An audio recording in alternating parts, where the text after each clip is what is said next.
Hey guys, what's up? So we've got some brand new cards that are coming for the Charmers. This is part of the structure deck that's being released in a few months.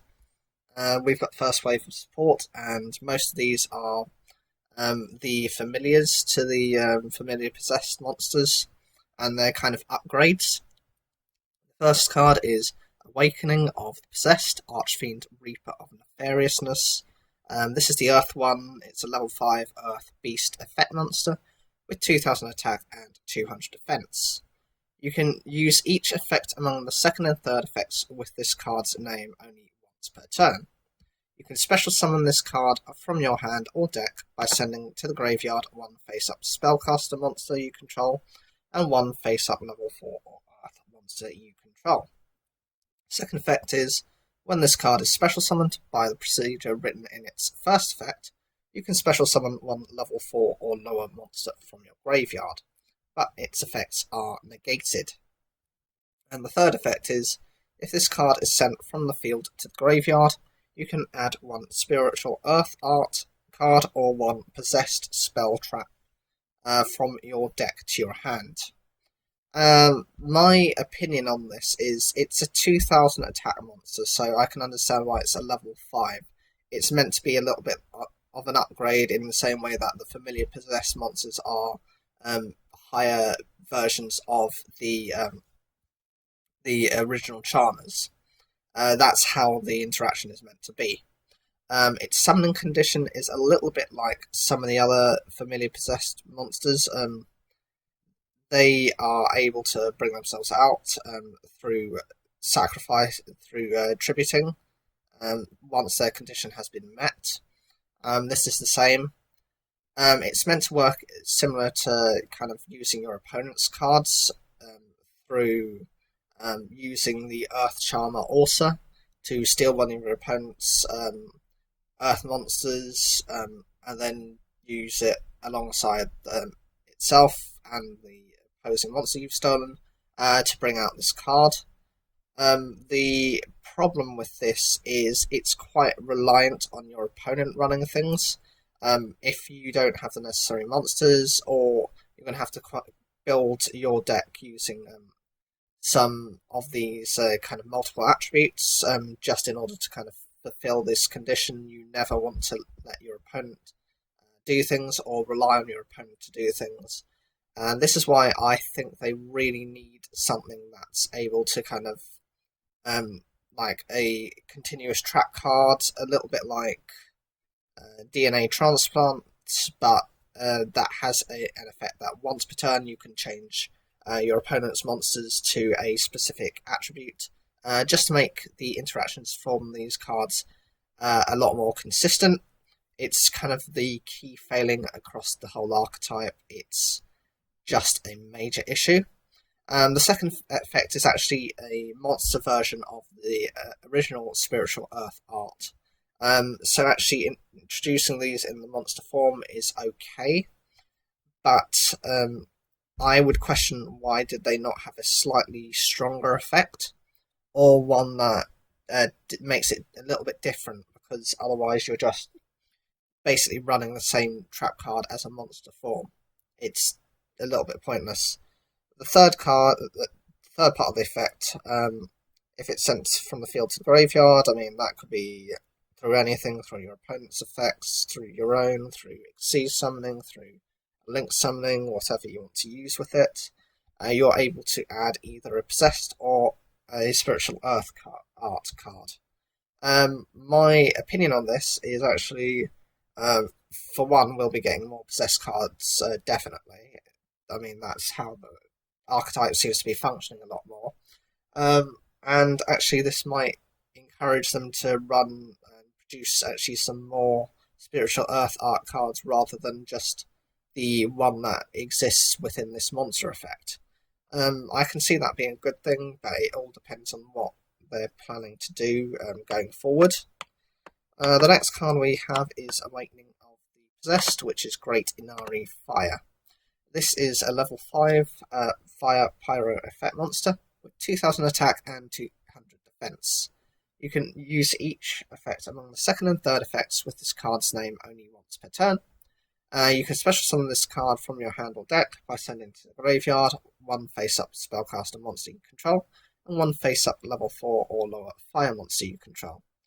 The second effect, when this card is special summoned by the procedure written in its first effect, you can inflict damage to your opponent equal to the original attack of one monster your opponent controls, and it's your choice.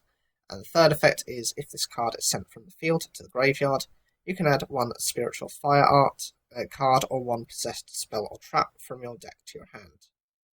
My opinion on this is the same as the Earth one. The first effect is quite difficult to use unless you can adapt your opponent's attributes, so you can benefit from tributing them, or maybe have a spell or trap, maybe a continuous spell or trap card which says you may use your opponent's cards you may tribute their monsters to meet the conditions or costs of your tributed monsters. That's the only way I can see that effect kind of being a bonus for you.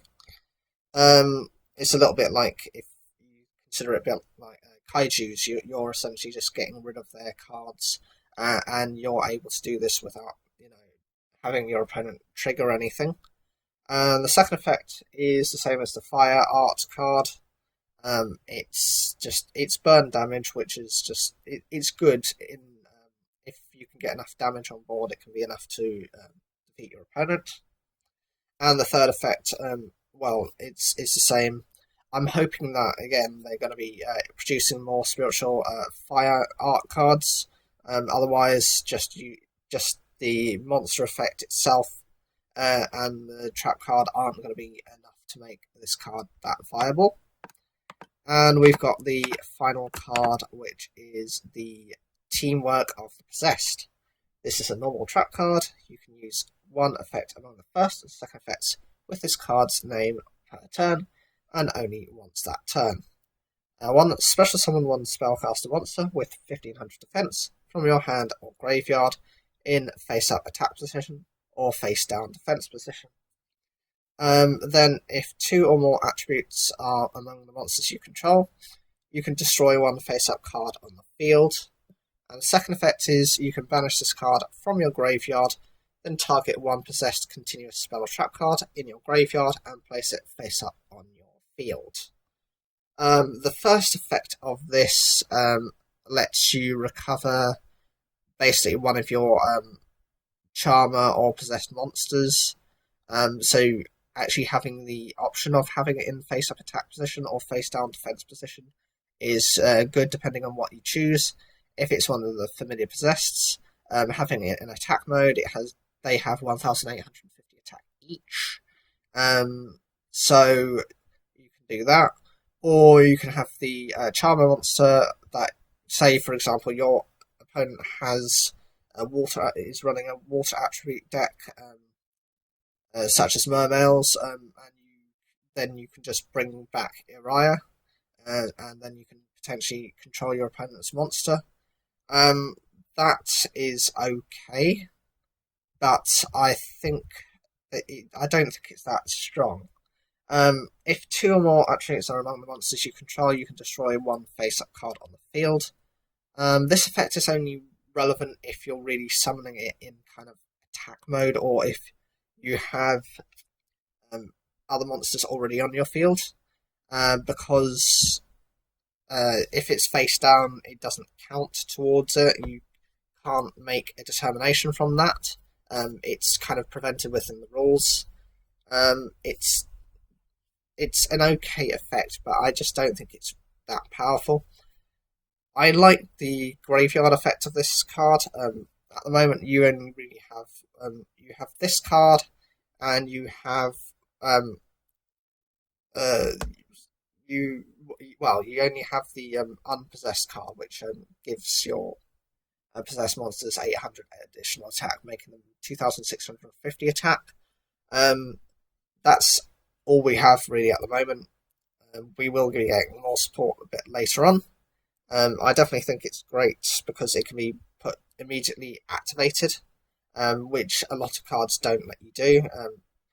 most search cards let you bring it to your hand or set it to the field. They don't let you activate unless specific conditions are met. This speeds up the process and actually makes it a little bit more reliable. And of course, we have the reprints confirmed of the original possessed monsters. So you've got Nefarious, Archfiend, Eater of Nefariousness, Gigabyte, Inari Fire, and Ranryu. And we also have Effect Veiler, which is a hand trap, and Spellbook of Knowledge. And of course, this is Unpossessed, the card which I was mentioning a little bit earlier. I also mentioned that Unpossessed provides your charmers with battle protection, so they can be flipped over and their effects can be activated without them having to leave the field, which is how you would normally try to kind of deal with them. What do you guys think of the new support? Is there anything you like about it? What don't you like? Or are you kind of waiting for a judgment to make? Leave your comments down below. Like the video if you enjoyed it, and don't forget to subscribe.